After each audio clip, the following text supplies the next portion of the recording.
Today, 50 years ago, marks the moment when mankind touched the lunar surface for the first time and the success of the Apollo 11 mission.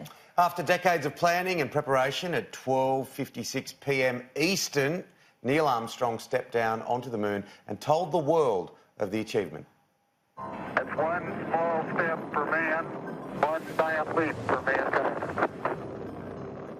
The wild blue yonder, Earth as seen on NASA's live shot from the International Space Station, and the moon, the object of ambition of space travel by man over eons. 1901, and fledgling French filmmakers entrance audiences by bringing to the screen the Jules Verne novel of 1865, From the Earth to the Moon. In that Victorian era, astronauts used a giant cannon to fire 5 men to the moon to colonise the beckoning lunar landscape, their arrival after a rough trip watched over by feminine stars.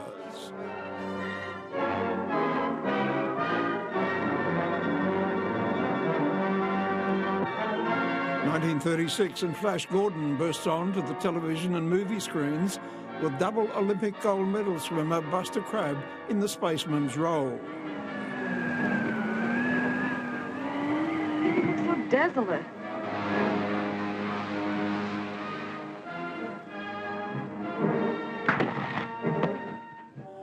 And battling giant animals and sinister aliens intent on doing him damage. Thanks for saving us. Stand back. You're a prisoner. Silence. You're to be taken to think.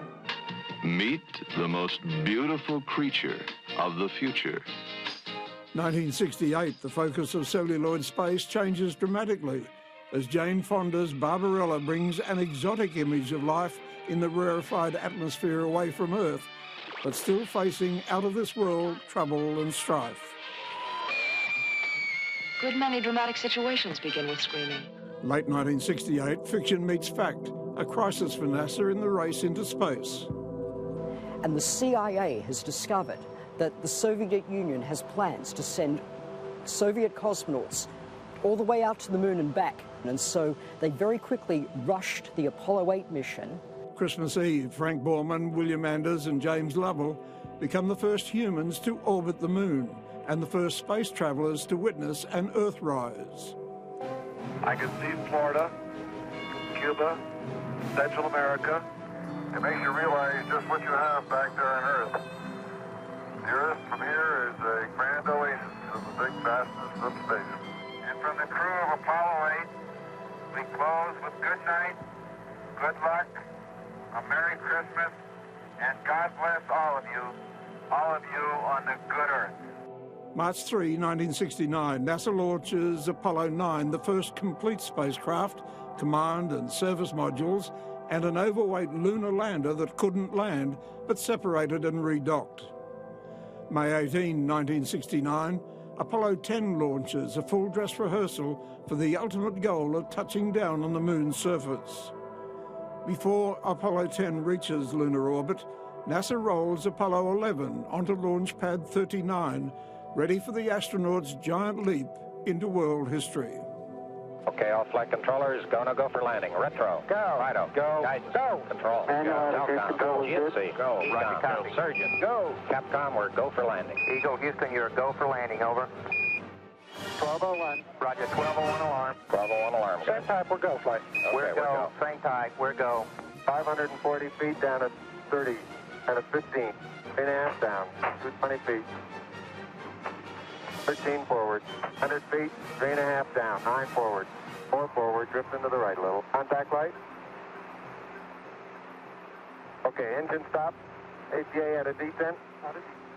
Mode control, both auto, descent, engine command override off. Engine arm off. 413 is in. We've had shutdown. We copy you down, Eagle.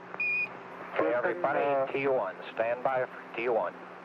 Tranquility Base here. The Eagle has landed. It's one small step for man, one giant leap for mankind.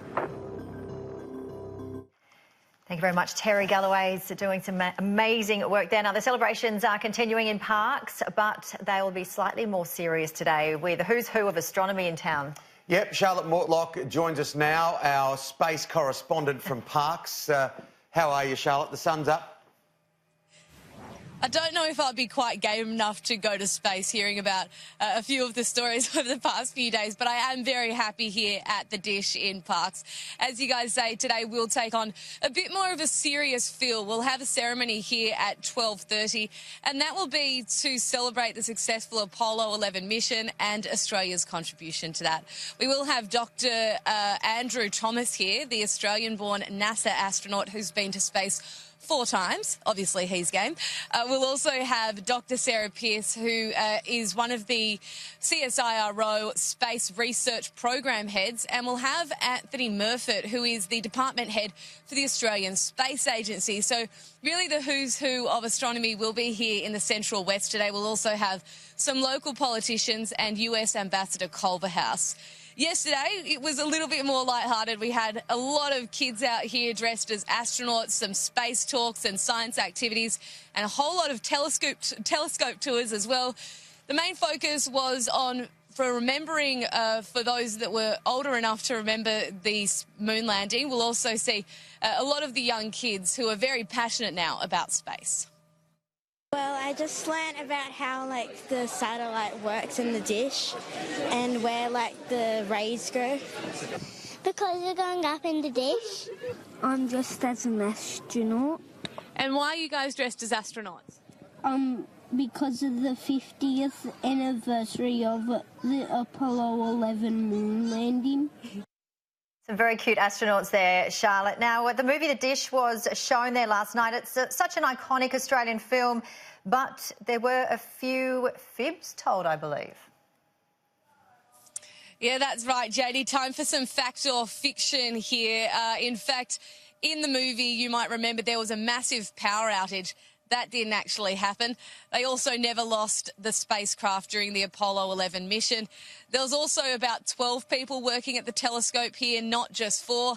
And this one might surprise you, but they actually never played cricket on the telescope either. That's really frowned upon here in Parkes. But one of the parts that is true, on the day of the moon landing, winds across the Parkes region were gusting to 100 kilometres an hour. Now, usually, under those conditions, the telescope would not be in operation, but the director on the day made the call to allow it, and thankfully he did that, because obviously the first 8 minutes came from honeysuckle. We do remember that. But after that, the remainder of the 2.5-hour broadcast came from here at the Dish, and that was because the signal was stronger. So thankfully, he made the captain's call there to allow it to run under those winds. Yesterday, I had the privilege, a very funny moment, interviewing the Mayor of Parkes, Ken Keith, at the same time of interviewing the Mayor in the movie, played by Roy Billing.